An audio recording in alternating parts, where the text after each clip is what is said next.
Vasanth TV ரசிகர்களுக்கு வணக்கம். இன்றைக்கும் நம்மளுடைய தெரிந்து கொள்வோம் நிகழ்ச்சியில் தெரியாத பல விஷயங்களை தான் தெரிஞ்சுக்க போகிறோம். என்னென்னா, டைகர்ஸ் எப்போவுமே எப்படி அட்டாக் பண்ணும் அப்படின்னு கேட்டால், பின்னாடி மட்டும் காமிச்சிடக்கூடாது, முதுகை பார்த்தா தான் ஓகே இது நமக்கு அப்படின்னு சொல்லி அதை முடிவு பண்ணி உடனே வேட்டையாட ஆரம்பிச்சிடும் அப்படின்றத நல்லாவே புரிஞ்சுக்கிட்டாங்க.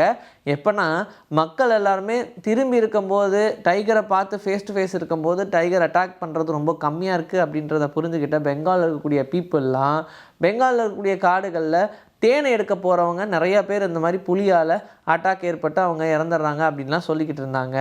நிறையா மனிதர்களை புலி வேட்டையாடிக்கிட்டே இருக்குது அப்படின்ற மாதிரியான செய்திகளும் வந்துட்டு இருந்துச்சு. இதுக்காக என்ன பிளான் பண்ணாங்கன்னா, சரி பேசாமல் ஒன்று பண்ணுவோம் அப்படின்னு முக பாவனைகள் அண்ட் கண், மூக்கு இதெல்லாத்தையும் வச்சு தான் போல் புலி டிசைட் பண்ணுது. அப்போ நம்ம என்ன பண்ணுவோம், அதே மாதிரி ஒரு மாஸ்க்கை தூக்கி பின்னாடி போட்டுப்போம் அப்படின்னு சொல்லி பின்னாடியும் ஒரு மாஸ்க்கு போட்டு போனதுக்கப்புறமா அங்கே புலியால் வேட்டையாடப்படுறது ரொம்ப கம்மியாக இருக்குது அப்படின்னு சொல்கிறாங்க. டிராஸ்டிக்காக குறைஞ்சிருக்கு அப்படின்னு சொல்கிறாங்க. அதனால் இப்போ யார் போனாலும் சரி, தேன் எடுக்க போகிறாங்களோ இல்லை சும்மா காட்டு வழியாக போகிறாங்களோ, ஒரு மாஸ்க்கை போட்டு தான் போகிறது ஒரு சேஃப்டிக்கு. காதல் கவிதை அப்படின்னு இதை எழுத ஆரம்பித்தோம்னா எழுதிக்கிட்டே இருப்போன்ற மாதிரி, காதலில் ஃபஸ்ட்டு டைம் விழுந்தவங்களாம் எழுதிக்கிட்டே இருப்பாங்க, சொல்லிக்கிட்டே இருப்பாங்க. அந்த மாதிரியான ஒரு பவர் இந்த கவிதைக்கு இருக்குது. அப்படி இருக்கும்போது முதல் காதல் கவிதை எதில் எழுதுனாங்க அப்படின்னு கேட்டால், ஒரு கல்வெட்டில் தான் முதல்ல காதல் கவிதை எழுதியிருக்காங்க. பாருங்கள், இதுதான் என்னுடைய காதல் கவிதை அப்படின்னு 3323 வருஷங்களுக்கு முன்னாடி ஒரு கல்வெட்டில் அப்படியே அழகாக செதுக்கப்பட்டது தான் ஒரு காதல் கவிதை. அதுக்கப்புறமா நிறையா இனோவேஷன்ஸ் வந்துருச்சு. இப்போ நம்ம பெண்ணில் எழுத ஆரம்பிச்சிட்டோம். அதுக்கு முன்னாடி மயில் இறகுகள் எழுதுனாங்க, அதுக்கு முன்னாடி வெவ்வேறு இறகுகளை யூஸ் பண்ணி எழுதுனாங்க. இப்படி நிறைய சொல்லிக்கிட்டே போகலாம். ஆனால் முதல்ல ஒரு காதல் கவிதை எழுதுனது அப்படின்றது கல்வெட்டில் தான் அப்படின்றது எவ்வளோ பெரிய விஷயம். 2019 நடந்த ஒரு இன்சிடென்ட்டுங்க. இப்போ கேட்டாலும் ரொம்ப சிரிப்பாக தான் இருக்கும். பிரையன் அப்படின்னு ஃப்ளோரிடா சேர்ந்த ஒருத்தர் என்ன பண்ணியிருக்காரு, அவருடைய நெய்பர், அதாவது பக்கத்து வீட்டுக்காரங்க வந்திருக்கும் போது ரொம்ப அன்பாக ஒரு வார்த்தை சொல்லியிருக்காரு, உங்களை நான் அன்பாலேயே கொல்ல போகிறேங்க அப்படின்னு. 2 பேருக்கு இடையில நிறைய பிரச்சனைகள் அதுக்கப்புறம் வந்திருக்கு போல்.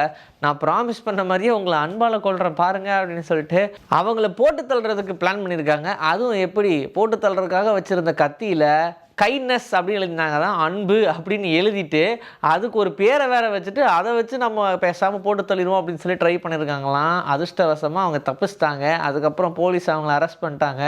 எப்பா, ஒரு பேச்சுக்கு தானேப்பா நீ அன்பால் கொல்ல போகிறேன்னு, நிஜமாவே கத்தியில் அன்புன்னு எழுதியாப்பா வந்து கொலை பண்ணுவார் அப்படின்ற மாதிரி ஒரு பெரிய ஷாக் ஆச்சு. அண்ட் அங்கே இருந்த எல்லாருக்குமே இது ஒரு பேச்சு பொருளாக மாறுச்சு அப்படின்னு சொல்லலாம். இப்போ வரைக்கும் இப்படி ஒரு இன்சிடென்ட் நடக்கவும் இல்லை, இதுக்கப்புறம் நடக்க போகிறதும் இல்லை. முயல் எப்பவுமே ரொம்ப ஷார்ப்பாக இருக்கும், அதை கவனிச்சிருக்கீங்க எப்படி அப்படின்னு கேட்டால், சின்னதாக ஒரு அசைவு வந்து என்னதான் நீங்கள் சவுண்டே போடலனாலும் படப்பட நீங்களாச்சும் ஓடிடும். ஏன்னா முயலுக்கு 360 டிகிரிலையும் பார்க்கக்கூடிய திறன் இருக்குது. ஒரே ஒரு இடத்த மட்டும் பார்க்க முடியாது. என்னென்னா, கண்ணுக்கு நடுவில் இருக்கக்கூடிய மூக்கு மட்டும்தான் அதுக்கு ஒரு சின்ன பிளைண்ட் ஸ்பாட்டை தவிர்த்து மீதி எல்லா ஆங்கிள்லையுமே அதால் ரொம்ப துல்லியமாக பார்க்க முடியும். அதனால தான் சவுண்டே போடலனாலும் சின்னதாக ஒரு அசைவு வந்தாலும் முயல் பறக்குது. மெயில் அனுப்புறது தான் என்ன, நம்ம இங்கே இருப்போம், யாராவது ஒருத்தங்க இருப்பாங்க, அவங்களுக்கு நம்ம ஒரு மெயில் அனுப்புவோம் அப்படின்னு வச்சுக்கோங்க. ரிட்டர்னில் நான் சொல்கிறேன், அந்த காலத்தில் 1964 கிட்ட அப்போ ஏதாவது ஒரு பார்சல் நம்ம அனுப்பணும்னு நினச்சாலும் அதே மாதிரி தானே அனுப்புவோம். சும்மா சொல்லுவாங்க, இங்கே பார் ஓவராக பேசினா அவனை அப்படியே பார்சல் போட்டு மதுரைக்கு அனுப்பிவிட்ருவேன், சென்னைக்கு அனுப்பிவிட்ருவேன் அப்படின்னா சும்மா பேச்சுக்கு சொல்லுவாங்க. ஆனால் நிஜமாவே ரெக் அப்படின்ற ஒரு மனிதன், அவர் வந்து ஜாவலின் த்ரோ, சரிங்களா, அவர் என்ன பண்ணியிருக்காரு, அவரையே ஒரு பார்சலாக பண்ணி அவருடைய சொந்த ஊருக்கு அனுப்பிவிட்ருக்காரு. புரியல.